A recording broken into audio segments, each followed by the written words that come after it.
Welcome to the Base Face Network.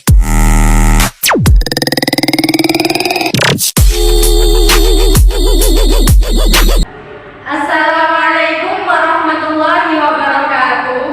Kami dari kelompok 7 akan mempresentasikan hasil dari diskusi kami yang berjudul Administrasi Peserta Didik di Sekolah atau Madrasah.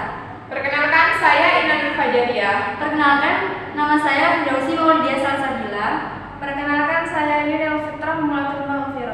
Baik, di sini saya akan menjelaskan tentang administrasi peserta didik.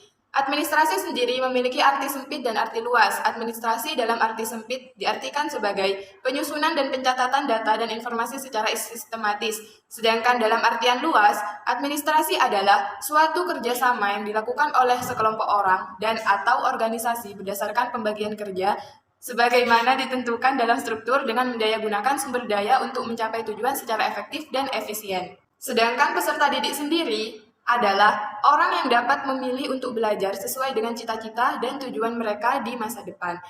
Nah, pengertian administrasi peserta didik yaitu keseluruhan proses kegiatan yang sengaja direncanakan dan diusahakan serta pembinaan yang berkesinambungan terhadap seluruh peserta didik, baik di lembaga pendidikan yang bersangkutan, agar mereka dapat secara efektif dan efisien mengikuti proses belajar mengajar dalam rangka mencapai tujuan pendidikan yang telah ditetapkan. Ruang lingkup administrasi peserta didik mencakup 1.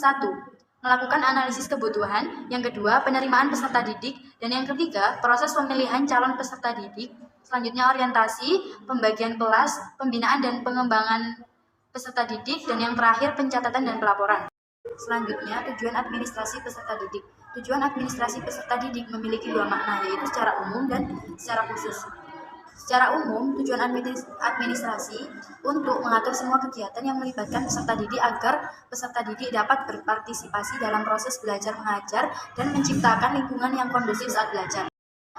Dan tujuan khususnya adalah membantu siswa dalam mengembangkan sikap, pengetahuan, kemampuan, dan keterampilan terhadap sesuatu, serta membantu siswa dalam mengembangkan minat dan bakat sesuai dengan kebutuhannya. Siswa dapat memahami pentingnya administrasi sekolah dalam membantu semua sektor sekolah untuk tujuan pendidikan. Adapun peran guru sangat penting dalam perencanaan, organisasi, kepemimpinan, dan kontrol kelas. Guru melatih dan membimbing siswa sesuai dengan latar belakang sosial, ekonomi, budaya, dan karakteristik individu yang berbeda, membantu siswa belajar dan bekerja sesuai dengan potensi dan kemampuannya, serta mengatasi hambatan yang menghambat terwujudnya interaksi dalam kegiatan belajar mengajar. Nah, selanjutnya saya akan menjelaskan tentang tahapan penerimaan peserta didik melalui identifikasi dan asesmen. Identifikasi adalah kegiatan mengenal atau menandai sesuatu yang dimaknai sebagai proses penjaringan atau proses menemukan kasus. Sedangkan asesmen adalah proses pengumpulan informasi tentang seorang anak yang akan digunakan untuk membuat pertimbangan dan keputusan yang berhubungan dengan keadaan seorang anak. Baik identifikasi dan asesmen memiliki hubungan yang merupakan langkah dan rangkaian dalam proses pelayanan pendidikan bagi anak yang berkebutuhan khusus. Identifikasi juga sering disebut sebagai penjaringan, sedangkan asesmen sering disebut sebagai penyaringan. Kegiatan penjaringan biasanya belum tentu dilanjutkan ke kegiatan penyaringan. Sementara itu, kegiatan penyaringan sudah tentu dilakukan karena adanya kegiatan penjaringan. Identifikasi dan asesmen memiliki tahapannya masing-masing. Tahapan asesmen yang pertama yaitu menentukan kebutuhan anak, mengumpulkan data kualitatif dan kuantitatif dengan metode yang tepat, memproses informasi yang bermanfaat untuk melakukan penilaian.